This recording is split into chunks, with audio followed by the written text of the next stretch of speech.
Hey everyone!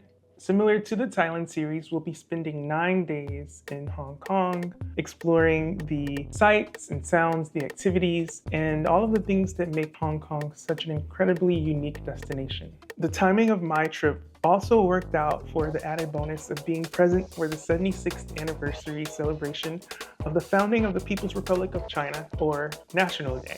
And due to its history, Hong Kong is a destination with a unique blend of Eastern and Western cultures, traditions, foods, architecture, and infrastructure.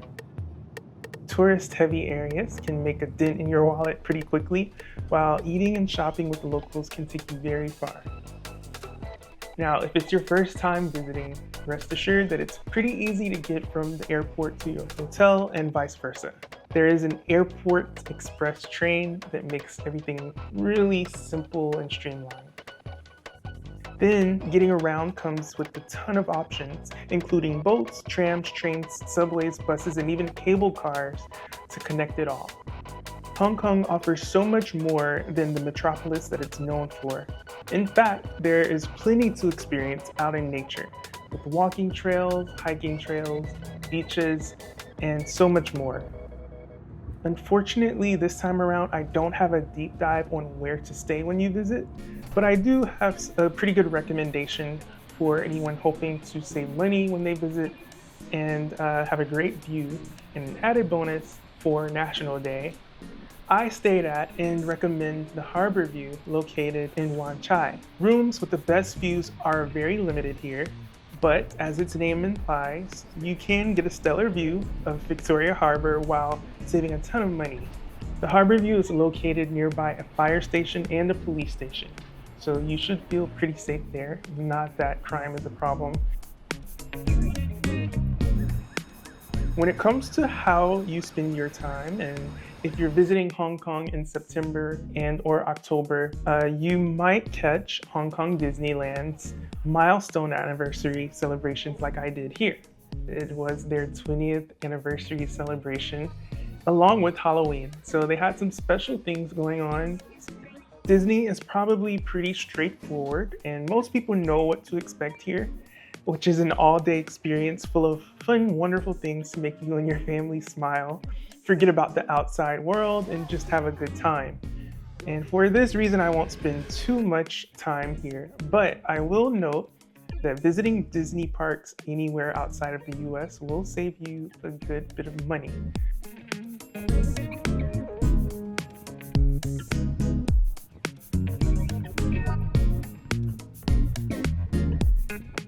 Hong Kong can be either very expensive or extremely cost-effective. And depending on what you're interested in, you'll get both sides. Hong Kong can get pretty hot and of course very humid, so subway and ferry rides are a welcome relief from the sun on the warmest days, as you get to sit and relax in ocean breeze if you're on the ferry, and if you're taking the train, AC.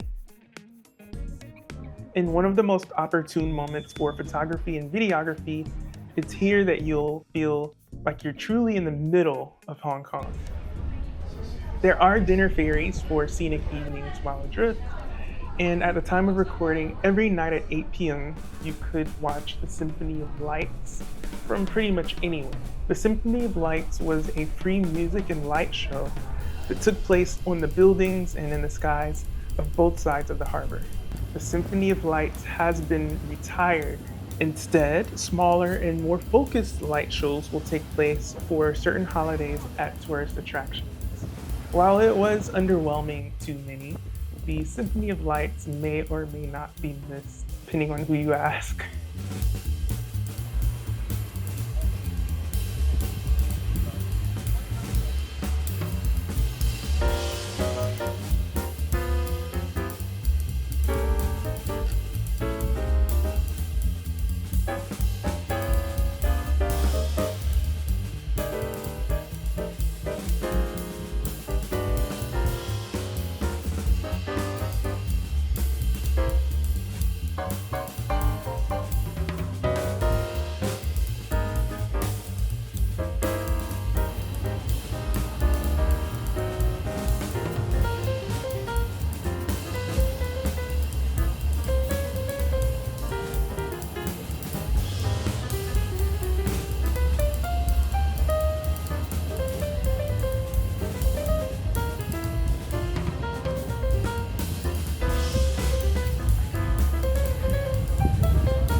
After some time exploring the area around the clock tower, the Hong Kong Cultural Center is a nice place to go inside and cool off, learn some history, do a little souvenir shopping, and even enjoy a break at the cafe inside.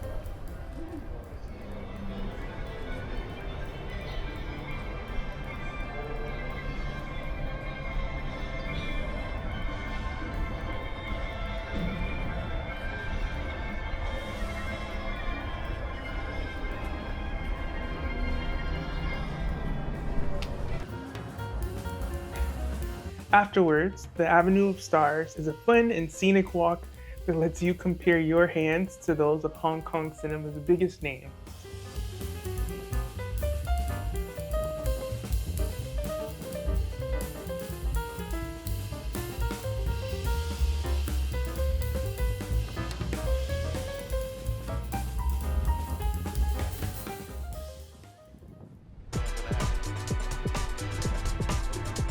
Another nearby attraction for those who wish to shop or window shop in this case is K11 Museum. This 7-story mall features the best of art, entertainment, culture, retail, and gastronomy under one roof. K11 features a range of high-end luxury to mid-range stores, but not many areas to sit if you need a break from walking. You'll have to dine for that.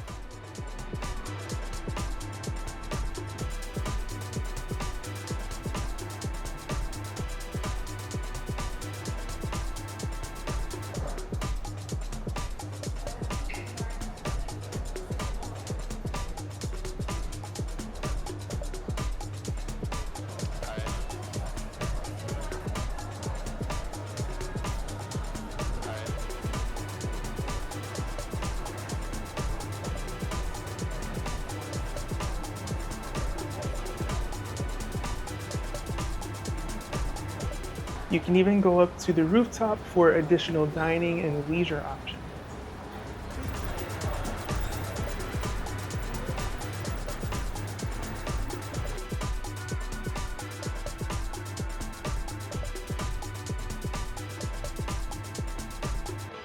After some time indoors, cooling off, having lunch, a nice walk away from K11 is Kowloon Park.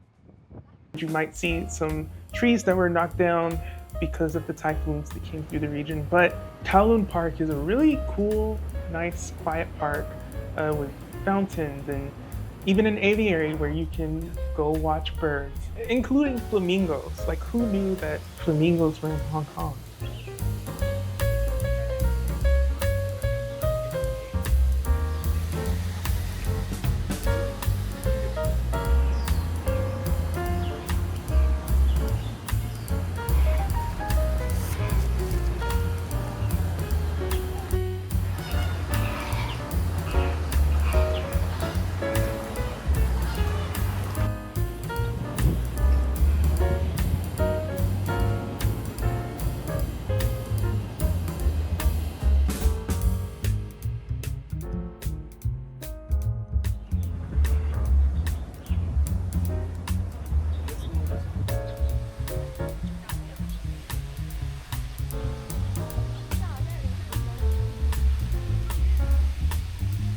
This is the City View, the sister hotel to the Harbor View, and it's where I stayed back in 2009.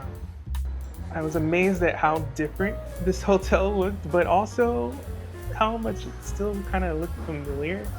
For anyone interested, here's a brief glimpse.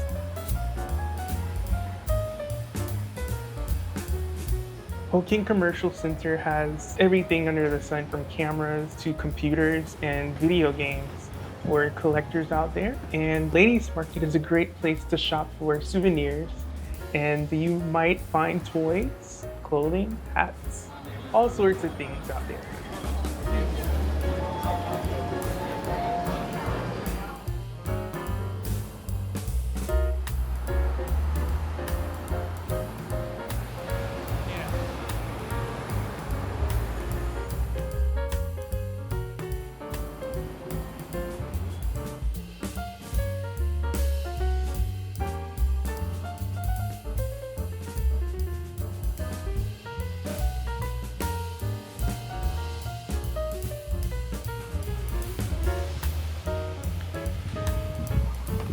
finally, day 3 takes us back to Lantau for a ride on NP360 to see Big Buddha and Tai O, the fishing village. It's a day-long getaway on the slower side of life here, with breathtaking views and the taste of a local fishing village. If you have a fear of heights, let this be your warning. Do not ride those cable cars. NP360 offers 3 different types of cable cars: traditional window types, Crystal with larger windows and a glass floor, and Crystal Plus with basically all glass windows and floors and no sponsored images to obstruct the view. If the cable cars are a bit too much for you, there is an alternate way of getting to NP Village, and that is via bus.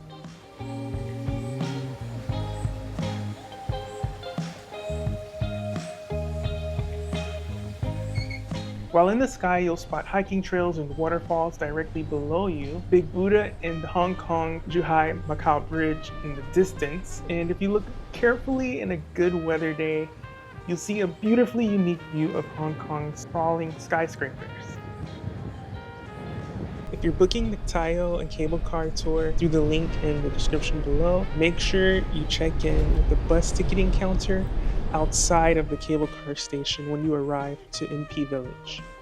This will set you up to board the bus upon its arrival when you're ready to depart to Tai O, as well as provide you with a schedule. Upon arriving to NP Village, you'll have an opportunity to purchase your photo marking the beginning of your cable car adventure. And following this, you're free to explore the village, but note that the stores don't open very early in the morning. So if you have the cable car set for the first thing you do in the morning, you will have to wait a bit for the stores to open. If you arrive early, it's best to embark down the path to Big Buddha while it's not very crowded. This way, by the time you've ventured up and back down toward NP Village, you can grab a snack, hydrate, and set out for Tai O.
When you arrive to Tai O, you're free to venture as deeply into the fishing village as you'd like, but of course, be mindful and respectful.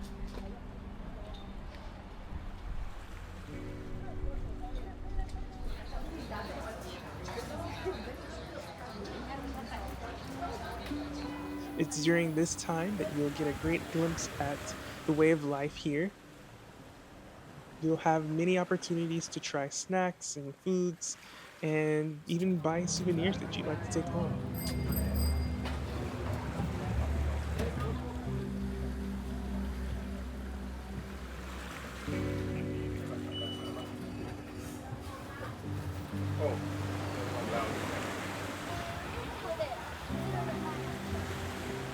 On the boat ride, you'll see some pretty unique homes, all of them on stilts, some made of tin that don't have AC, but these are measures that are taken to fortify the homes against storms that come through the region.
While you're roaming around the fishing village, be sure to keep track of the time and also double and triple check the bus schedule.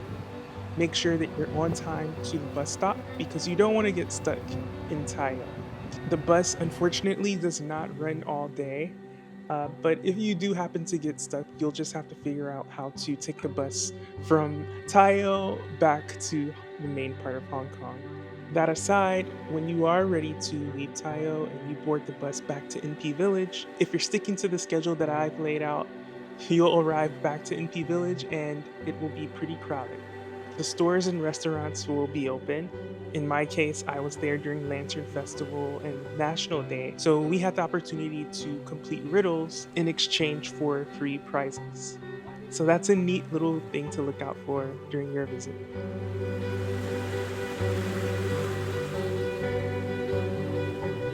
When you get back, take some more time to walk around and discover some of the hiking trails. There are many paths that you can take. Some of them will lead to structures or monuments and other sites that you won't catch anywhere else.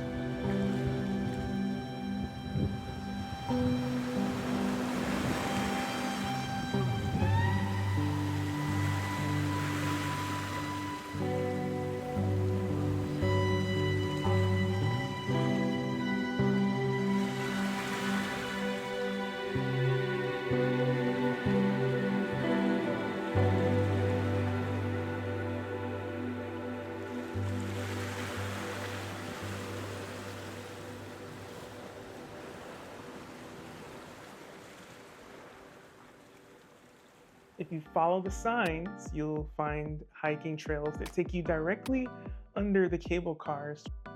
During my visit, there weren't many people on this trail, and so I would guess that many people don't know about it, but if you go under the cable cars for a brief few minutes, you'll follow this trail. You get a pretty unique view of Big Buddha in the process, and it ends here at this 360 platform that highlights some landmarks and gives you some very picturesque views. Again, there's so much to explore and see here that after the cable cars, after seeing Big Buddha, and after Tai O, you can still come back to NP Village and walk around for so much more.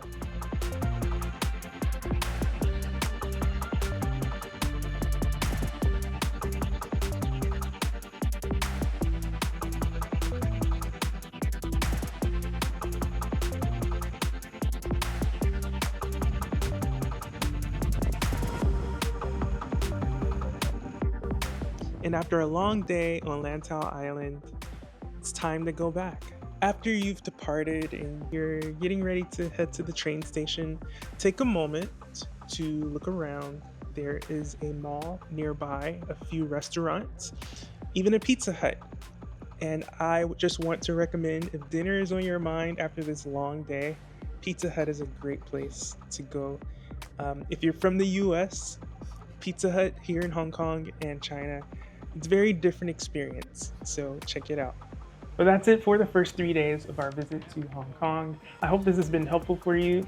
Leave a thumbs up if you enjoyed it, and comment if you have any questions. I'm happy to answer. Be sure to subscribe as well if you would like to see more of Hong Kong and even Thailand here. I have some hotel tours that you can check out as well, which I am hoping to get back to very soon. Thank you again for watching. Remember, we're all rich in one way or another. We're all rich in ways that matter. Catch you in the next one.